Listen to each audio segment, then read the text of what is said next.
Hello everybody, I'm back, watch some stuff, talk about some stuff. So today, watched Impact versus Lucha Underground, and watched Joey Janela's Spring Break 2. Apparently I did not watch WWN Super Show, which apparently was amazing. And also didn't watch The Crash, which I found out I will be able to watch, so I am going to watch it. So that's like I'm excited about, because that's definitely something that I definitely wanted to watch if I had been there. So I definitely will watch that, and High Spots has already put up the WrestleCon show. I kind of want to watch that too. It's usually not as good as it is live, but I still kind of want to watch it. It was something that, even though it was sold out, I been able to get in. Wanted to see, but we will start with what I did watch, and we'll talk about what I did watch. So, most of you know, if you've watched this, and I haven't talked about it forever, but I do like Lucha Underground, even with all of its craziness. It's not as good as it was because they got a little too crazy, but I do like it. I enjoy it. I think it's fun. Impact is Impact, and it's better. I don't have. Do I have a problem? I don't even know if I have a problem. But there's guys on there that I like. But I was looking forward to this because all the matches sounded really fun. They sounded good. And I thought they would be. I thought this actually could be a kind of a stealer of the weekend. It wasn't. But I still really enjoyed it, and I thought it was good. It was free. Can't complain about free. It was on Twitch, and was what it was. Josh Matthews and Matt Stryker were on commentary. They weren't bad until I think the end, and then near the end, it was just like really. I was getting tired of them. But anyways, so first match was Matanza versus Moose versus Matt Sydal versus Caleb Konley versus Jack Evans versus Chavo Guerrero in a six-way. This was fun while it lasted, but it didn't go as long as I had hoped, and it was like a lot of the stuff on the show. It felt like it was a little like. There was stuff on the show that went long that felt like it shouldn't have, and there was stuff that felt really short that felt like it could have gone longer. I think this could have gone longer. You had enough guys in the ring that could have, gone for a while. It was still good. There was a lot of good spots. Matanza wound up winning, and which kind of makes sense. But it was fun. You got some Moose and Matanza stuff, so. There you go. That was fun to see. So there you go. Was I'd say pretty good. Then you had the Knockouts championship match, Allie versus Taya Valkyrie. This I felt like was okay. It went a little long. It felt like it was just kind of there. They tried really hard. They eventually did get the crowd into it, so there was that. Then you had Scott Steiner and Teddy Hart. Yes, Scott Steiner and Teddy Hart. Yep, there goes my computer. Versus Dave and Jay Crist. This was fun, I would say. Scott Steiner didn't do a lot, but what he did do was pretty great. Teddy Hart actually did the most of the match, believe it or not. Was fun for what it was. I thought it was pretty good.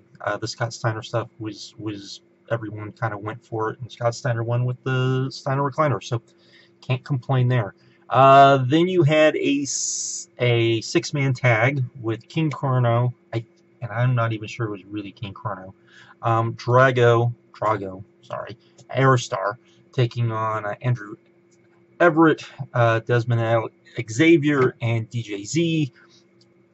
This was a lot of fun while it lasted. I think it could have gone a little longer, but it was still really good. Lots of great spots, very fast-paced. DJZ in particular looked really good, and Drago and Aerostar were just out there just having fun, it looked like. So there was that.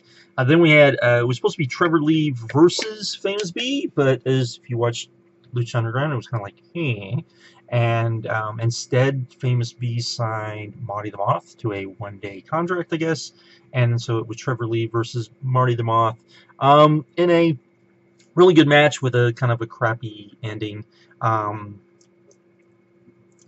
It was fun while it lasted. It was pretty good, and but the ending was just kind of was just kind of there. Then you had the match of the night for this, which was LAX taking on Killshot and the Mack. This was awesome. This was really great tag team wrestling. They got really hot during the end. I liked this a lot.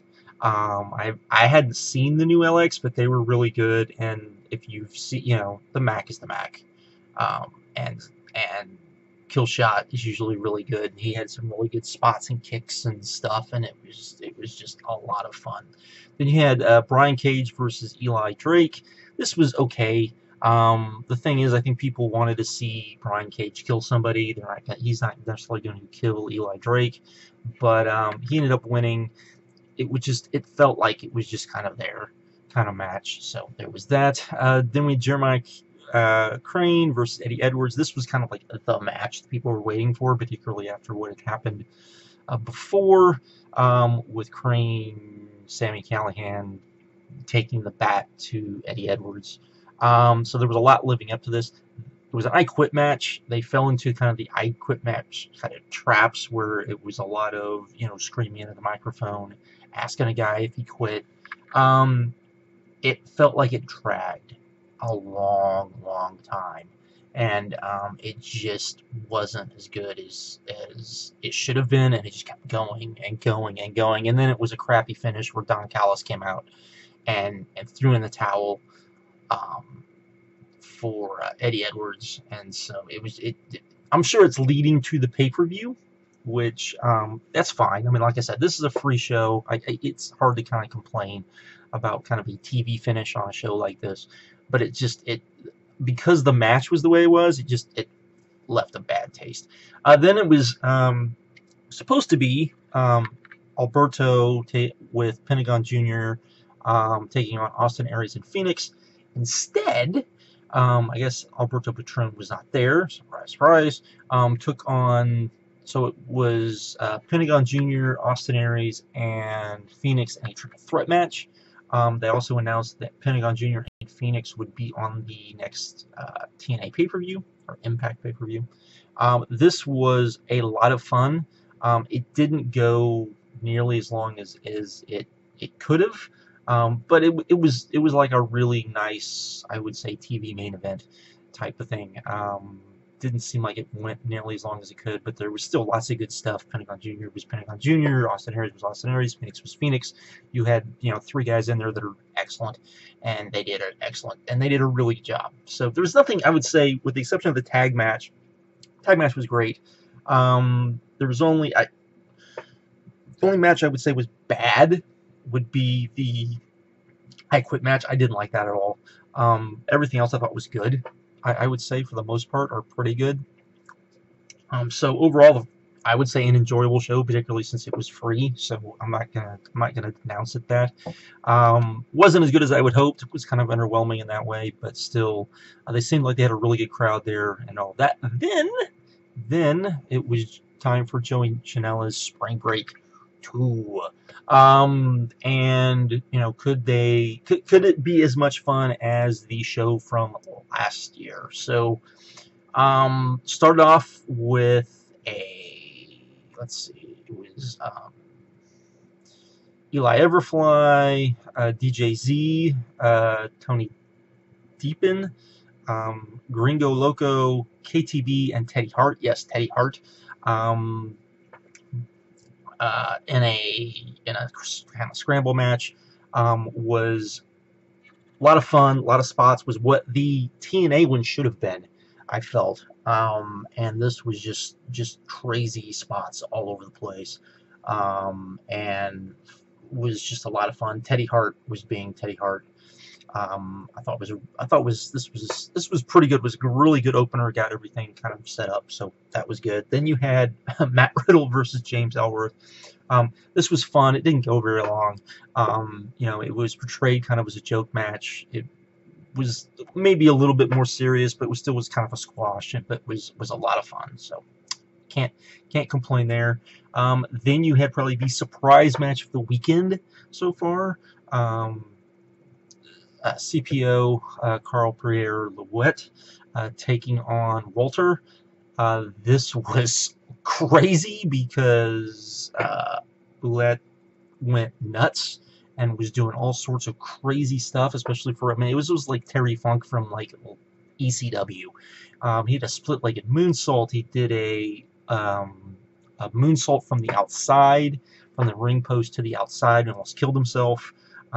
Did a couple of dives. I mean, it was just insane. And his chest from the chops from Walter, he was black. It wasn't even, it was like black. It was insane. This match was so good, so fun. Just really, really, really something cool. Then you had Nick Cage taking on Pentagon Jr. This was good. Was kind of disjointed. Was what you would think. These guys just hitting each other with stuff, doing spots, doing dives, going through tables, going through doors, just all sorts of just stuff. It was good for what it was. I mean, it wasn't as good as I would hoped, but it was good.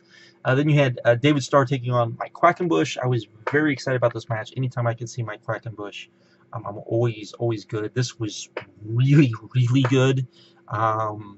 Was just what it was. So it's worth looking, just to see Mike Quackenbush go out there and work hard, and so that was really good. Then you had the clusterfuck, which was basically just like a gauntlet type match. I don't even think they explained the rules really. I couldn't tell you half the people that were in this match. Really, it was just a bunch of dudes doing stuff. The Invisible Man won. It was just dude, nobody. Which that was kind of cool, but it went on forever. This was almost like, I'd say 45 minutes, probably, just of stuff just going on. So, it was what it was. Then you had the main event, Joey Janela taking on the Great Sasuke. This was okay. Sasuke's old. But they did a lot of crazy spots. They did a lot of crazy stuff. It dragged for a long time, particularly for, I think this match went on probably right at 3 o'clock, and they went for a long time. So it was okay. Show was really good. Was very fun. Was the same thing as last year. Just a fun show. Just crazy stuff going on commentary. Just all sorts of just nuttiness. The commentary is probably not for everybody. I felt like this is what PWG commentary should be, and it isn't. So there's that. But the show was a lot of fun. They had a ton of people. Chase C-Dude, if you remember him from way back when, he was at the show. He was also at the Super Show as well that took place before it. And he was actually kind of shocked at how many more people were at this show than were at the WWN Super Show. So there was that. But this was a lot of fun. Good show. If anytime they do this show, I would say go do it. Really cool. I'd say it's very easy that the guys that put this on, which is Game Changer Wrestling, they're also the ones that put on the Matt Riddle Bloodsport show. They, if there were, let's say there were 1,500 people at this show, and there's no telling, there would look to be a ton of people at this show. If there were 1,500 people at this show, then, and there were, let's say we will lowball Bloodsport at, let's say, 700. It's still 20 something hundred people. I would say low end, and that's crazy. And just it's cool to see. It's cool to see a, I mean, they're affiliated with WWN, but they're not really part of them. To see them be able to do something like this is really cool. So there we go. And I think that's it. All right. Have a good one. I will see you guys probably. Most of you will see this. I will probably see you later today. All right.